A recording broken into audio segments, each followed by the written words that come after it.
sirni bulchiinsi ilma namaa keessa seerii uumaatiif seerii namtolchee illee akka kabajame jiraatuuf mirgi namooma tikfame ka diimokiraasii illee akka eegamuuf dhalli nama jaarra hedduuf qaamis bulchara gargaraatiin aangoo qabachiisa turu seenaan ragaba tullu nam dur yookaan lafa mamadwalaabu jedhamtirra ka'uun kaaba kibbaaf jiddu galees biyyattii qabachuun hanga daangaa Keenyaa, Tanzaaniyaa fi Ugaandaa quttumaan ka dhuunfatu uummati gaafa Afrikaa guddaan Oromoo jedhamu kunin eegi waggootaaf abba gadaa tokko jala buleen duuba dameen Oromoo Boorana horsiisorii qeenca faamboon kibbi Itoophiyaa qabatte akka galaan xaanaatiif labu Tanzaaniyaa cufi maltituun bar 1458 abba gadaa jalqaba nam gadaa galgaloo jedhamu pirezidaantii sirna gadaa godhatte filachuun sirni filannoo gadaa Boorana jaarraa 14 jalqabam kun adoo siyaasaaf dhiibba mootummoota dhufanii dabraniitiin guyyoota tokkollee faddaan incitin waggoota dhibbi jaawon lakkoofsiisuun abba gadaa haara filachuu isaanii dhagee. Warri dambenoon kuni takka gooroon hin jallimne arcummee jalluu murate takka booraan hin faccimne gos booraan kee qubattu takka dabsee hin rakkimne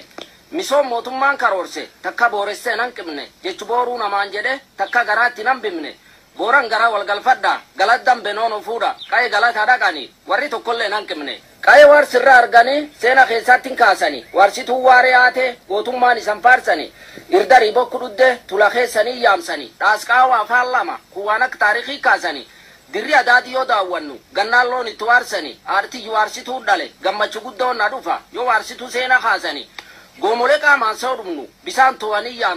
yaamsanii waarsituu seenaan faaya yoo babal'isanii kaasanii galat dambenoon nuu fuudha. Alake mallichaan ulallaba. Haalum kanaan gadaa galgaloo irra kaasuun abbootii gadaa seena boonsa hojjetan kanneen akka madhi galmi toree yaayya fulleella yaayyaati agliiban jaldeessa guyyoo gobba buleetiif abba gadammaan tana jechuun 71 keessa hura jaarso faan buluun diimokiraasii wardhi afaan ka qabachiisa bunde Oromoota kunin filannoo lallabayyul maal liiban jaldeessaatiin mucaa xiqqaa ganna 10 alake mallicha alake abba gadaa Boorana 74 tolchuun sochiin na filadhaa turun nagaan xumuramu miidiyaaleen gabaasan.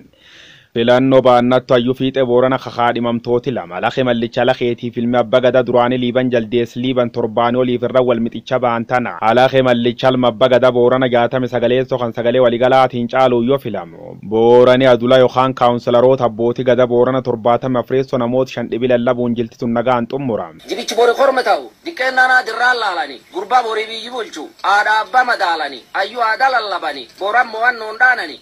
Ollaman walitaanu waan inni beekutti yaamani gurba liiban moosisanii borlichoon hundaanani digaluu maxxaarri maanjet adulaman torbaaniiti jaldeessin uraareero kabuusanii lichoon dhaanani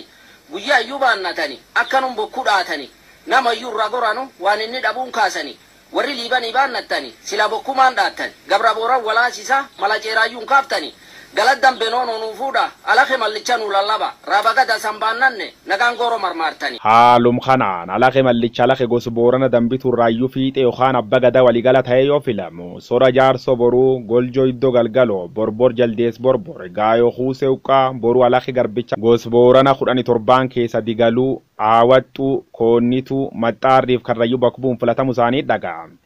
Sochina filadhaa ka torbaan tokkol nyaachuun imaammataaf bokkuun hedduun itti dhaamte kanaan alake mallicha alake abbaa waan lubbuun hin jirree fi akkum seer gadaati gammeeyyeetti maqa jedhu ilaalchi adda yookaan affirmaatiif akshiniin godhamuu fi warrachi irratti argamtu baase. Wareer gooro jirra laftee soraa bagataa Keeniyaa Itoophiyaa jirra jidduu teen daangaan mara Booranni daangaa waltiin qabu nuun cuftinu wal dhala Booran sabbo goona kana gurbaan Booran bulchuu male kadambituun dhalte kana akko isa galalchi guyyoo dhale duburmaxxaarri meettaa tana warri ilmaan guyyoo dhukko jaba gubaan faarsan kana fincaan warra bukunee geeto habba isaatii dhoomna kana dambituun baattoo sabin quunde tulluutti hirkatan tana goskaayoo milkii qabdu ta'ee birra ibsatan tana argaa dhageetti gaafanne gatoomi warra gufuun qabu seenaan guddoo beenna kana. Sirni lallabayyoot Boorana kanattaan sun gammachuutti dhagaamtu fuul Facebook isarra akka dhoophe bulchaan bulchiis godin Booranaaf guyyoo galgaloo dhalooti diimokiraasii biyyi Giriik hatteensi Oromoo US Ameerikaa wareeroo arda badhaasaa jechuun yoo gaafatu xiinxalaan siyaasaa Jawaar Mahammad immoo Boorani nama waggoota 20 booda abba gadaa taar lallabaati abba gadaa 74 jechuun maqaan alake mallicha alake bokunee jedham jechuun ayyuu fiixee Boorana kan addunyaa wal barsiise haalum kana lallabayyuu ilmaan gadaa liiban jaldeessaa kanattaan sun uummati Oromoo hundi feesbuukii fi tuutara yaa'uun sirni gada isaanii kayyoo faarsanii. Sirni marsa gada boorana kabbaan gadaa 71 keessoo wagga 3 dur filamuu nama baalli harka qab kanaan ijoolleen xixiqqoon tun waggoota 20 dhufaniif seera aadaaf duudhi sirni gada Oromoo hundi tokkoon baratanii eeguuf danda'aniin booda akkuma abbaan gadaa 70 lammeessoof 73 marsa gada ofii waggoota 8 kennameef fixaniin duubangoo qabatuu jedhan. Uummati Oromoo kunini aadanni guddoo beekuu jira. Nami ayyuu barbaadatu bokkuu dhiyeeffatuu jira. Adulaan ayyuu lallabani isiin agajaa jira. Nam lama walirraan barbaada am torbaa dhiyaachuu jira. Warra ayyuu walirraan barbaadu marroon hardhatun dambituu warri maanguddootaan hima war dambituu kan immoo alake mallicha alake bukunee geedoo seenaa warra yoo qorannu akka biiftu baatee ifa. Dambituu gadoomi diriira seenaa yoo qorannin hima. Gadoom liiban jaldeessa walii bubbuyisaa jira. Nu walii buyisaa yuun feenu galat dambeenoono nu fuudha alake mallicha nu lallaba nagayaatti nu jira. Galat war dambeenoono nu bokkuudhaan ne baannanne uummati nu rangoori jenne aggudda san dhaabbanne gooro guutuu boorana dibbe eldalloo yaammanne areer gooro si yaammanne liballattu si yaammanne borboroda si yaammanne waajirra roqa si yaammanne galat dambeenoono nu fuudha uummata Oromoo isan baannanne isa waaq nu yaammadda nula sanii cufa baannanne waaqi isan kaa'ii ni jedha jechi keessan kan jaalanne. Waaqi san kaa'inna tana jechuumat Oromoo jaalanne. Oromoon dhuga mammaaka yoo dubbii walii qabatu uummati Oromoo walii gale akka ilmi abbaa dhalatu abboon balchummaan na dhale jechi fulana nanqatu abbaan ulichoon booran dhaana kaliibana dulaan argatu mootummaa garee keessaa jaara siyaasa dhaabaallee nanqatu liibaniin ayyuu dhabdi jedha maqaan uummata Oromoo lammeessoo isaan sablatu abbaan gadaa dhiibbaa uume haakki liibaniin argamu ilmi abbaan sabaannaane ayyuu fedhateen argatu xiqqaa guddaa lichoon dhaana harki isa booran hin lagatu. Jecha kan ogeeyyiin dabarsa amiimoriin faffaca'u waan liiban sabboo goon tolche uummati Oromoo ajaqasu. Liibanii jaldeessa kunini gooroo aadaa nu dalamse galma nuuraaf bitaata gam liibanii dhaabu dhowwe gosaan gargar faffacaase Oromoo waliin haasuu dhowwe dannab Oromoo wal fuute falme walii galchuu dhowwe motorii funnaan birreessa gabra booran dhuguu dhowwe nama iddoo lichoon garafe dirri isaanii daambi tolche bisaan boottiin bon buusu rottoo cicha fi dhaabate eluun booran fuudhuu dhowwe. Mar mootummaan bon buusu loon moonaan isaan waltaan guyyoo luqqifachuu dhowwe war daawwiti waleensu saanan bisaan dhuguu dhowwe jedhe maddi sadiitti erga tolche booran tan hin tolchan jedhe warri kan fuuldaa morme barcuma kabajaan kaaniif na ulfeesse argaa jedhe gatii jibichilooni tolche galgaloota ache guyyoofaa waajilleetti elgochiise qanassira kennuuf dide birri 30 dhowwe diid boruu alake nageelle meelbanaa yaamsise. Shalaqa awwaaluu diddi jedhe sila birriir barbaada hujii idile isaanii dhowwe booran tan hin tolchan jedhe abbi jaarsoo boruu morme dubbii sila jajjabaattu ab boruu godaana mallicha areeroo yaame eebbaan dhowwe dhibaan gurbaan isaan garaa sheedii eege karaattadhe war daandii nu hojjatu misoom irraa qufu tolche seena keessaa yoo qorannu abbaan gadaa duraan dabre takka tan Oromoo tolche nu galatu muca liiban jaldeessaan fuunu abbaanu akkam booran tolche. Ilmi abbaa laalaa guddata akka abbaan ejjatu bata ilmi abbaan sabaannaane tarkaanfuma akkasi fudhata nami liiban lichoon dhaane nama hedduu dirri gubata nam liiban jechaan tuqe nama hedduu garaan mufata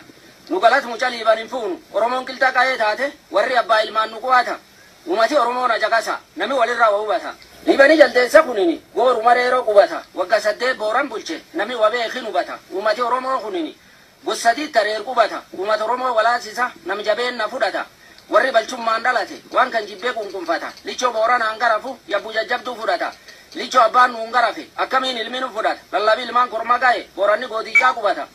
booran guutuu wal gaafat liibanii jaldeessa nam tuffata booranni abbaan akkan tolche guyyaa ilmaan qurxata gurba liiban hin lallabnu booranaatti irraa tuqqata gurba kiyyi lallabadhaa akkasiitti irraan nu mul'ata afaan nam muraasa jirti jecha kanaatti tuffata aadaan haraan nutti hin baatu boorana abbaa'ee dubbata wanni nu hubachuu malle ado daakuullee beekanii. Galaani daakuu malka malee hin buusu qaroon gaaddis naannesse dubbii mammaas malee hin fuudhu mammaasii beekaan dubbate saba Oromoo waltiin buusu saba Oromoo walaasisa liibanii jaldeessan hin fuudhu